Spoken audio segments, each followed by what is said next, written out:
Selamat datang di channel saya Ramadian Sanjaya. Kali ini saya akan menjelaskan cara membuat naskah cerita atau skenario untuk animasi. Tentunya di sini saya akan menjelaskan poin-poinnya saja. Saya jelaskan secara praktek langsung, cara mengetiknya, cara memilih adegan-adegannya sehingga menjadi naskah yang menarik. Baik, segera saja kita mulai untuk membuat naskahnya. Ini saya sudah menyiapkan software Microsoft Word untuk sini. Microsoft Word saya sudah menyiapkan untuk membuat naskahnya. Bahan untuk membuat naskah perlu diperhatikan adalah ide cerita. Ide cerita seperti ini saya tuliskan dulu. Ide cerita sebelum membuat film naskah, film animasi ada seperti ini. Ide cerita bisa kalian tuliskan dalam bentuk 1 atau 2 kalimat. Seperti contohnya seperti ini misalnya. Kita tentunya perlu ada karakter ya. Karakter misalnya seperti ini. Karakter misalnya namanya saya punya karakter seekor buaya misalnya. Kita beri nama Krok ya. Krok sedang memancing ikan di sungai. Nah, ini adalah ide cerita. Ide ceritanya sederhana aja seperti ini.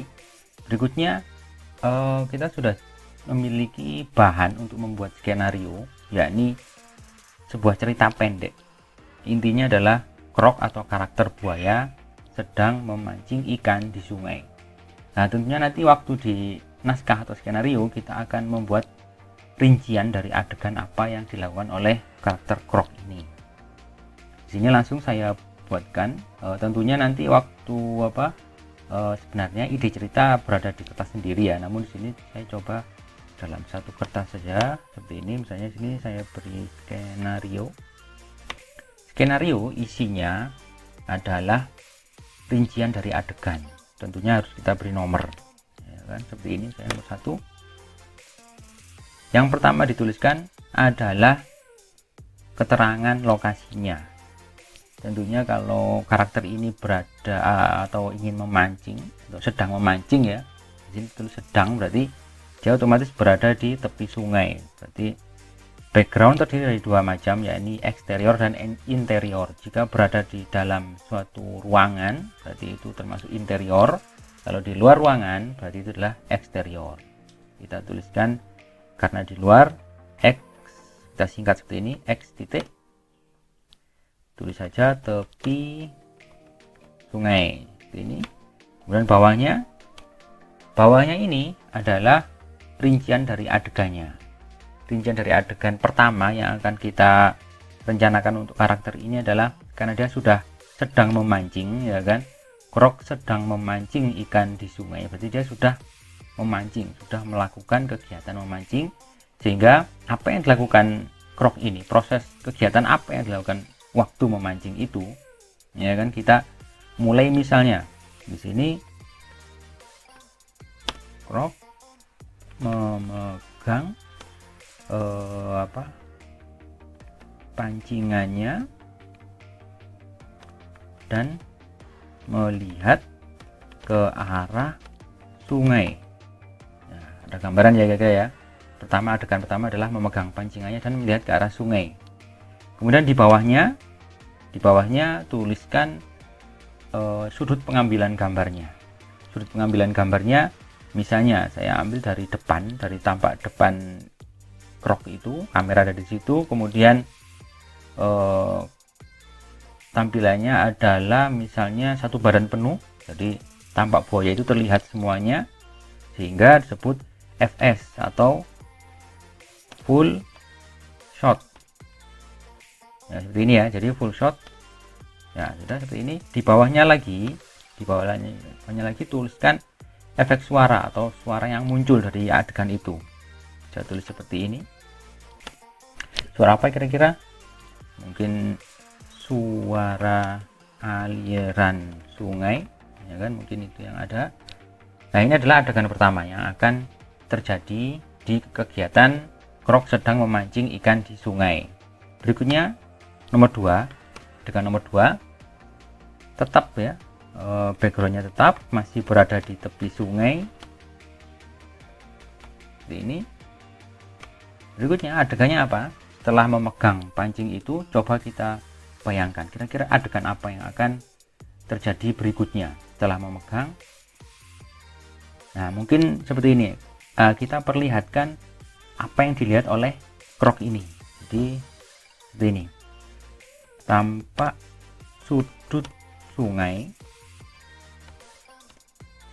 yang akan menjadi target pelemparan kail oleh si krok. Kira-kira paham ya kalian ya tentang ini ya. Jadi setelah krok itu memegang pancingnya dan melihat ke arah sungai, tapi itu masih tampak depannya, kemudian penonton kita arahkan agar mengetahui apa yang dilihat oleh krok ini, ya kan? Nah, di sini yang dilihat oleh si krok adalah sudut sungai. Jadi kita perlihatkan di adegan kedua, ya kan? Tetap di tepi sungai, tampak sudut sungai yang akan menjadi target pelemparan kain oleh si krok. Berikutnya sudut pandangnya. Kira-kira apa ini? Kita pakai full shot aja karena di sini kita ada targetnya. Targetnya adalah sudut ya, sudut sungai itu. Berikutnya jangan dengan sound, isinya sama, kita copy paste saja yang ini, soalnya suaranya akan masih tetap ya ini. Berikutnya kita lanjutkan ke adegan ketiga. Kira-kira setelah dia melihat target itu apa yang akan dia lakukan? Setelah dia melihat target, kira-kira apa? Nah, kita coba menunjukkan adegan melempar kailnya. Tapi melempar tidak sekedar langsung melempar aja, kita coba bikin efek-efek yang lebih dramatis. Misalnya dia menarik ya, menarik. Pastinya kan ada antisipasi sebelum melempar ya, pasti dia akan menarik dulu kailnya ke belakang ini, kemudian lalu melemparnya. Itu juga kita tunjukkan di skenario ini, sehingga background masih tetap, kita copy paste saja di ini. Berikutnya bawahnya adalah deskripsi adegannya apa tadi, yakni antisipasi, yakni krok menggerakkan pancingnya ke belakang. Kita buat lebih spesifik lagi, belakang sebelah kiri atau kanan, saya kiri ya, kiri ke belakang kiri untuk persiapan melempar. Nah, seperti ini. Berikutnya tambahkan lagi, kira-kira pengambilan gambarnya bagaimana?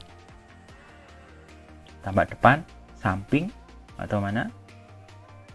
Kalau ini biasanya untuk menunjukkan spesifik gerakan ya, misalnya dari arah samping aja biar kelihatan gerak menyampingnya ya kan, gerak ke belakangnya.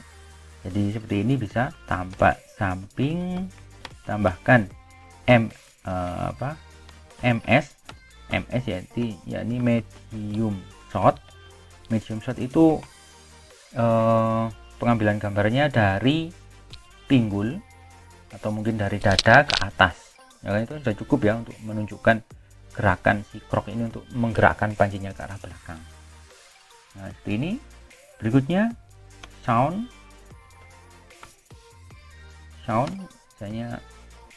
misalnya kita tambahkan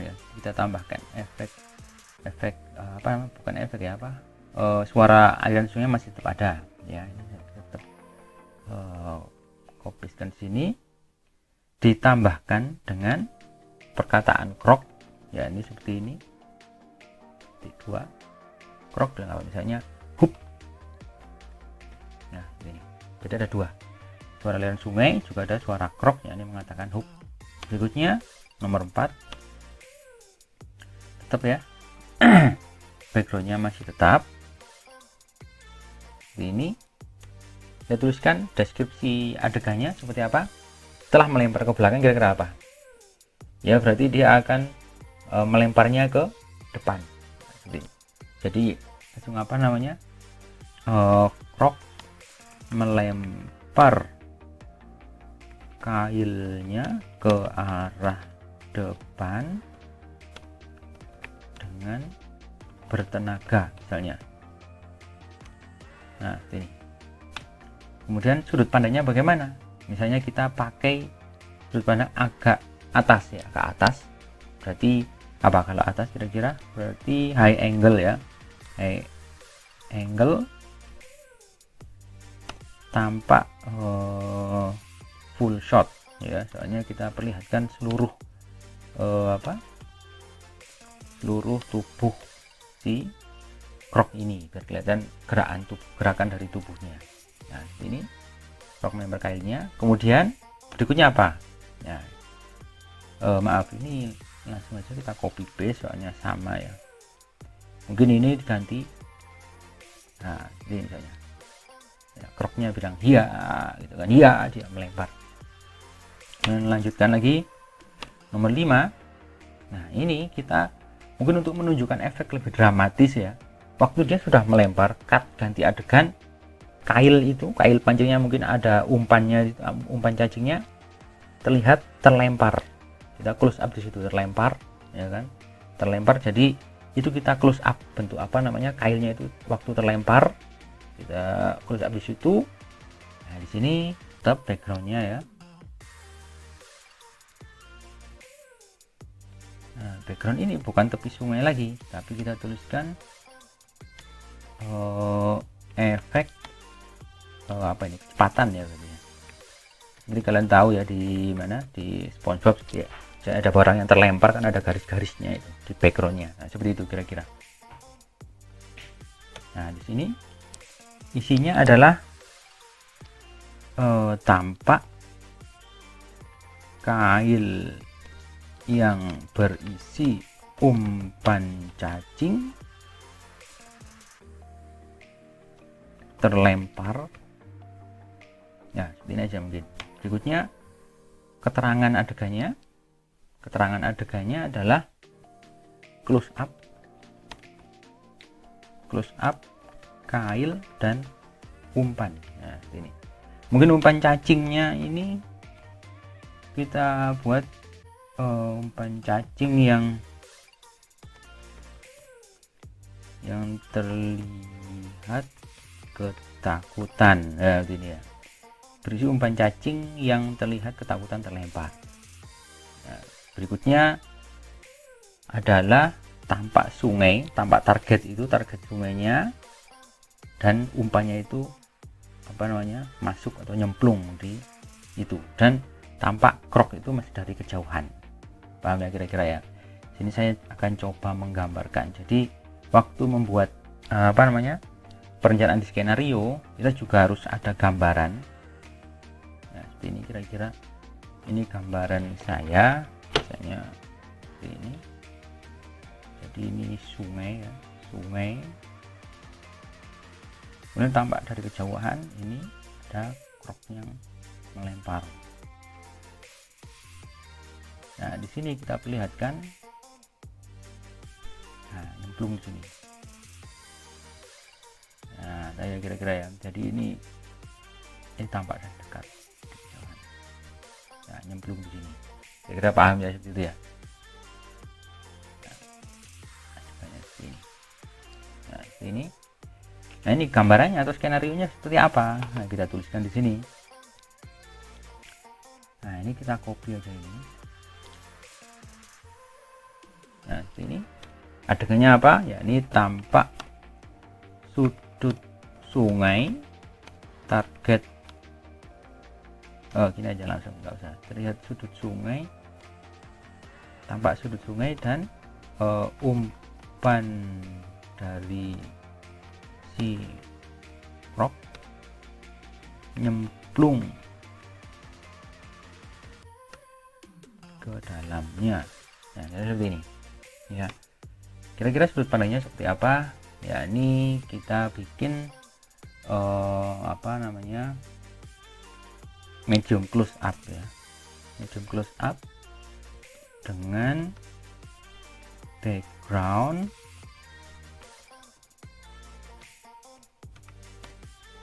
si krok tampak dari kejauhan. Nah, paham ya, seperti yang kita gambarkan tadi, seperti ini ya, seperti ini, sehingga deskripsinya seperti ini. Soalnya skenario itu sebenarnya adalah deskripsi yang nantinya akan mempermudah si pembuat storyboard. Ini kan nanti si pembuat storyboard nanti gambar seperti ini sebenarnya adalah berdasar dari skenario yang telah dibuat ya. Nah kira-kira ini adalah masih awalan sebenarnya. Krok sedang memancing ikan di sungai, padahal ini adalah masih proses melempar aja, belum dapat ikan. Itu kita sudah dapat 6 adegan. Jadi 6 adegan nanti artinya juga ada 6 cut di animasinya ya kan. Dan tentunya di tiap adegan ini nomor 1 waktu membuat storyboard kita beri durasi ya kan. Dan seperti ini, Krok memegang pancingannya dan melihat ke arah sungai, kira-kira butuh berapa detik, berapa menit, itu kita tuliskan di storyboardnya. Baik, itu yang bisa saya sampaikan untuk pembuatan skenario untuk membuat film animasi. Intinya adalah semua berawal dari ide cerita, simple aja, sederhana saja. Lalu nanti berikutnya adalah kalian tuliskan skenario, intinya adalah untuk menjelaskan poin-poin atau rincian gerakan yang ada dalam ide cerita kalian tadi. Baik, terima kasih atas perhatiannya, semoga bermanfaat. Wassalamualaikum warahmatullahi wabarakatuh.